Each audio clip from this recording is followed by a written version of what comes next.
जय श्री हरि विष्णु। ओम नमः शिवाय। नमस्कार दोस्तों, मैं मीतू शुक्ला एसपीएम ब्लॉग में आप सभी का स्वागत करती हूँ।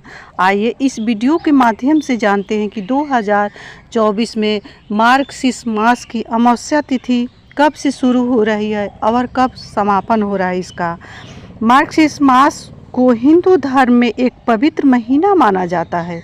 इस महीने में आने वाली मार्गशीर्ष अमावस्या का विशेष महत्व होता है। बाकी अमावस्याओं की तरह मार्गशीर्ष अमावस्या को भी पितृ पूजा के लिए महत्वपूर्ण माना जाता है। इस दिन दान, हवन और पितरों का श्राद्ध किया जाता है और उन्हें तर्पण दिया जाता है। मार्गशीर्ष अमावस्या का हिंदू धर्म में विशेष महत्व है। इस दिन पितरों को तर्पण दिया जाता है और उनके आशीर्वाद प्राप्त करने के लिए पूजा अर्चना की जाती है। मान्यता है कि इस दिन किए गए दान और पूजा का फल कई गुना बढ़कर मिलता है। यह दिन पितरों की शांति और जीवन के कष्टों से मुक्ति के लिए शुभ माना जाता है। अगर आप नदी पर नहीं जा सकते तो घर पर गंगा जल मिलाकर स्नान कर सकते हैं और तर्पण कर सकते हैं। इस दिन सात्विक भोजन और ब्राह्मणों को दान करना भी लाभकारी होता है। अमावस्या के दिन दान करना बहुत शुभ माना जाता है। आप अपनी क्षमता के अनुसार अन्न, वस्त्र, धन आदि का दान कर सकते हैं। आइए जानते हैं इस बार मार्गशीर्ष अमावस्या का स्नान दान का शुभ मुहूर्त क्या रहेगा। मार्गशीर्ष अमावस्या तिथि पंचांग के अनुसार 2024 में मार्गशीर्ष अमावस्या तिथि 30 नवंबर को सुबह 10:29 से शुरू होगी और 1 दिसंबर को सुबह 11:50 पर इसका समापन होगा। इसीलिए उदया तिथि के अनुसार इस बार मार्गशीर्ष अमावस्या का व्रत 1 दिसंबर 2024 को रखा जाएगा। पंचांग के अनुसार अमावस्या के दिन ब्रह्मा मुहूर्त में स्नान और दान करना उत्तम होगा। इसके लिए अलावा मार्गशीर्ष अमावस्या के दिन ब्रह्मा मुहूर्त और सुकर्मा योग में भी स्नान, दान, पूजा पाठ करना बहुत ही शुभ माना जाता है। अमावस्या तिथि सनातन धर्म में एक महत्वपूर्ण दिन है। यह दिन वह होता है जब चंद्रमा पृथ्वी और सूर्य के बीच आ जाता है, जिसके कारण चंद्रमा दिखाई नहीं देता। अमावस्या हर महीने आती है और इसका धार्मिक और सांस्कृतिक महत्व बहुत अधिक है। अमावस्या को पितरों को श्रद्धांजलि देने का दिन माना जाता है। इस दिन पितृदोष से मुक्ति के लिए तर्पण, पिंडदान आदि किए जाते हैं।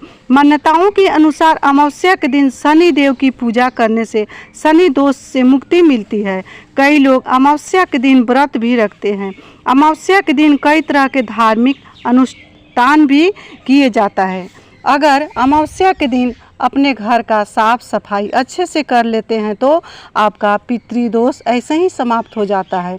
अगर आपके घर में पुराना झाड़ू है तो उस दिन अमावस्या की तिथि घर से ज़रूर निकाल देना चाहिए, क्योंकि जो पुराना झाड़ू हो जाता है, ठूठ हो जाता है, सबसे छोटा पड़ जाता है, तो उसको अमावस्या के दिन अवश्य ही निकालना चाहिए। वहीं जब पुरानी झाड़ू हो जाती है तो इससे भी पितृदोष, वास्तु दोष, कई तरह के दोष लग जाते हैं।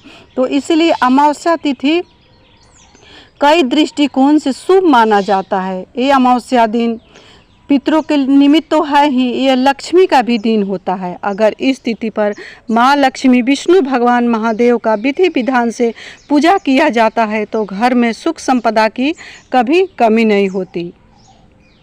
वहीं प्रिय दोस्तों, मैं बता दूं कि अमावस्या तिथि पर अगर किए गए दान पुण्य से पितृ तृप्त होते हैं तो माँ लक्ष्मी भी तृप्त होती है। जब पितृ तृप्त होते हैं, खुश होते हैं, तो घर में खुशहाली आती है। वहीं अगर घर में बीमारी आ जाए, घर में आए दिन लड़ाई झगड़ा रहे, कर्जे से लदमलूद है, तो आपको समझना चाहिए कि ये पितृदोष के लक्षण है। तो अमावस्या तिथि पर आपको क्या करना चाहिए। तो प्रिय दोस्तों, इस वीडियो को पूरे देखिएगा, क्योंकि ये मार्गशीर्ष मास की अमावस्या है। ये बहुत ही शुभ मानी जाती है, स्वास्थ्य के दृष्टिकोण से और धन की दृष्टिकोण से। तो मैं उपाय बता रही हूँ, इस उपाय को आप अवश्य करिएगा। अगर ये वीडियो अच्छा लगे तो शेयर अवश्य करिएगा अपने दोस्तों में और कमेंट के माध्यम से बताइएगा कि आपको ये उपाय कैसा लगा। सबसे पहला उपाय मैं बता दूं कि अगर आपको लगता है कि पितृदोष लगा है, कहीं ना कहीं मेरे पितृ हमसे तृप्त नहीं है, प्रसन्न नहीं है, तो आपको करना है ये उपाय। सबसे पहला उपाय, शाम के समय में आप बट वृक्ष के जड़ में, पीपल वृक्ष के जड़ में या बेलपत्री वृक्ष के जड़ में दीपदान अवश्य करें, क्योंकि इससे भी पितृ तृप्त होते हैं। ये बट वृक्ष है और पीपल का वृक्ष है और बेल का वृक्ष है, इसको पितृतुल्य माना जाता है। इसमें पितृ का निवास होता है। हर अमावस्या तिथि पर पितृ का निवास होता है इन 3 वृक्ष में। यहाँ पर आप दीपदान करेंगे। कौन सा तेल से करना है? लंबा बत्ती से आपको ये दीपदान करना है। सरसों का तेल से आपको शाम के समय में ये दीपदान को करना है। अब दूसरी उपाय रही कि आप चाहते हैं कि मेरा पितृ हमसे प्रसन्न हो जाए, तो दूसरी उपाय है कि आप अपने घर में, अपने रसोई में एक परिंदा, एक हंडा रखते हैं। वहाँ आज के समय में सब किसी के रसोई घर में पानी रखा रहता है, जो कि सुबह में उसका मुख्य दरवाजे पर छिड़काव किया जाता है। उसके पास भी आप अपने पितरों के निमित्त एक दीपक जलाएं। उसका मुँह, पितरों के लिए जो दीपक जलाते हैं, दीपक का मुख रहना चाहिए दक्षिण मुखी दीपक पितरों के निमित्त जलाया जाता है।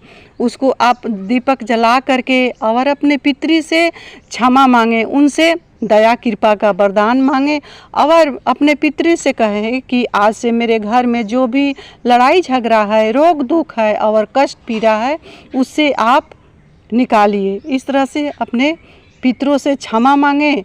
अब रही तीसरी उपाय, बढ़ती हूँ तीसरी उपाय की ओर कि तीसरी उपाय आपको क्या करना है। तो अपने पितरों के निमित्त सुबह में 2 दिन का ये अमावस्या तिथि लग रहा है, तो आप 30 नवंबर को भी कर सकते हैं और सनातन धर्म में उदया तिथि को ही सबसे खास माना जाता है। तो आप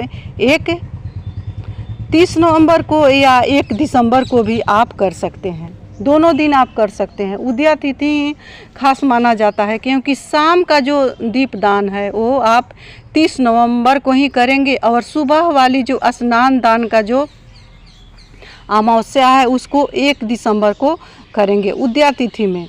तो आपको क्या करना है? इसको करना है 1 दिसंबर को सुबह जल्दी से उठ करके ब्रह्म मुहूर्त में स्नान करेंगे। स्नान करने का शुभ मुहूर्त है 4:30 से 5:45 तक का शुभ मुहूर्त है, जिसमें आप स्नान करें, क्योंकि सुबह का स्नान, सुबह का पूजा ये पितृ स्वीकार करते हैं। तो आपको करना है 1 लोटे, 1 कलश में, तांबे का कलश में जल लेना है और उसमें थोड़ा सा काला तिल और सफ़ेद अक्षत और सफ़ेद फूल लेकर के पितरों को दक्षिणी मुखी हो करके पितरों का नाम लेकर के आपको जल देना है। वहीं आपके घर के अगर आसपास में बेल वृक्ष है तो उसमें भी आप जल दे सकते हैं। पीपल का वृक्ष है उसमें भी आप पितरों के निमित्त जल दे सकते हैं। अगर इन उपाय में से एक उपाय भी आप कर लेते हैं तो आपका पितृ अवश्य ही प्रसन्न होंगे। माँ लक्ष्मी को उस दिन बतासे और लवंग का भोग लगा करके उस दिन माँ लक्ष्मी की आरती उतारे, पूजा करें और माँ लक्ष्मी से धन संपदा की प्रार्थना करें, उनसे दया कृपा मांगें। इस तरह से आप अगर करते हैं तो आपके यहाँ संपदा भी बढ़ेगी और भारी से भारी पितृदोष होगा सो समाप्त होगा। प्रिय दोस्तों, इसी के साथ मैं अपने वाणी को समरिया सरकार महादेव के चरणों में विराम दे रही हूँ। मिलती हूँ अगले वीडियो में, तब तक के लिए इतना ही। दोस्तों, अगर ये मेरी वीडियो अच्छा लगा होगा तो लाइक अवश्य करिएगा और कमेंट में ओम नमः भगवते वासुदेवाय अवश्य लिखिएगा। जय श्री हरि विष्णु। ओम नमः शिवाय। हर हर महादेव।